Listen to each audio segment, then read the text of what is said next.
బాలు మీనా చేసిన ఉప్మా తిని నోరంతా చెడిపోయింది. చక్కెరైనా కాస్త నోట్లో వేసుకొని అబ్బా టేస్ట్‌ని పోగొట్టుకుందాం అన్నట్టు వంట రూమ్ అంతా ఎతుకుతూ ఉంటాడు. అయితే ఒక డబ్బాలో మీనా ఫోన్ కనపడుతుంది.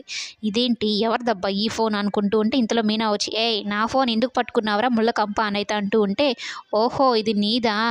10 సంవత్సరాలు పడుతుందేమో సైంటిస్ట్‌కి గూడా ఇది ఫోను అని చెప్పడానికి. అయినా జడకేసుకోవాల్సిన రబ్బర్ బ్యాండ్‌ని ఫోన్‌కి తగిలిచ్చినావేంటి" అనైతే అంటూ ఉంటాడు.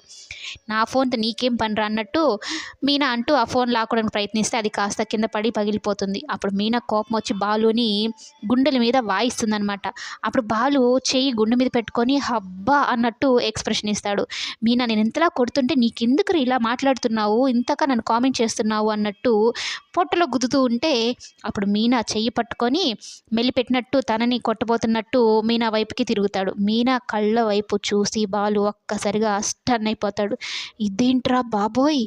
ఈమె కళ్ళల్లో ఇంత అయస్కాంతం ఉంది. అప్పుడు బ్యూటీ పార్లర్‌లో కూడా అంతే. ఆమెను చూసానా నా గుండె గతి తప్పింది. ఇప్పుడేమో నా మనసు మతి తప్పుతోంది. ఇంత అయస్కాంతం పెట్టుకొనుందేంది కళ్ళల్లో? నేనింకాసేపు ఆమె వైపే చూస్తే నేను పూర్తిగా చెడిపోయేలాగున్నాను. ఇక సరెండర్ అయిపోతానేమో ఈ పూలగంపకి అన్నట్టు అనుకుంటూ ఉంటాడు. కానీ మీనా వెళ్ళేంత సేపు మీనానే కన్నార్పకుండా చూస్తూ ఉంటాడు బాలు. దీన్ని బట్టి ఏం అర్థమవుతుందంటే మీనా ప్రేమలో బాలుగారు పడిపోయారు. ఇక లేసే పరిస్థితి కూడా లేదు. ఇలానే కొనసాగుతూ ఉంటే. కానీ వామ్మో! ఇది ఇలా కొనసాగకూడదు దేవుడో! నేను నార్మల్ అయిపోవాలి. బాలు ఏంటి ప్రేమలో పడడం ఏంటి అన్నట్టు అనుకుంటూ ఉంటాడు.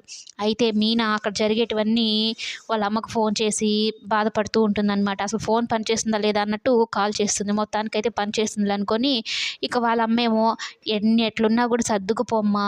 ఇప్పుడు మీ మావయ్య గారు మంచోరని చెప్తున్నావు కదా! అలాగే మీ అత్తగారు, మీ ఆయన గారు కూడా మారిపోతారులే. నువ్వే చెప్తావు చూడు అందరూ మంచోళ్ళని. కాస్త ఓపికగా ఉండమ్మా అన్నట్టు మీనా తల్లి పార్వతమ్మ చెప్తూ ఉంటుంది. ఏం మంచిగా ఉండడమో ఏమో! అత్తకేమో అహంకారం, నా భర్తకేమో వెటకారం. వీళ్ళిద్దరితోనే చచ్చిపోతున్నానమ్మా అన్నట్టు చెప్తూ ఉంటే ఇంతలో ప్రభావతి వస్తుంది. ఏంటి అప్పుడే ఇక్కడ విషయాలన్నీ చేరవేస్తున్నావా అమ్మగారికి? ఏం చెప్తున్నావు? మా అత్తగారు పెద్ద గయ్యాళి గంప నన్ను కాల్చుకొని తింటుంది, భూతంలాగా పీడించుకొని తింటుంది అని చెప్తున్నావా అనైతే అంటూ ఉంటే అలా నేను ఎందుకు చెప్తాను అత్తయ్య గారు, అసలు నేను ఎందుకు చెప్తాను అన్నట్టు అంటూ ఉంటే నువ్వు అలాగే కదా చెప్తావు.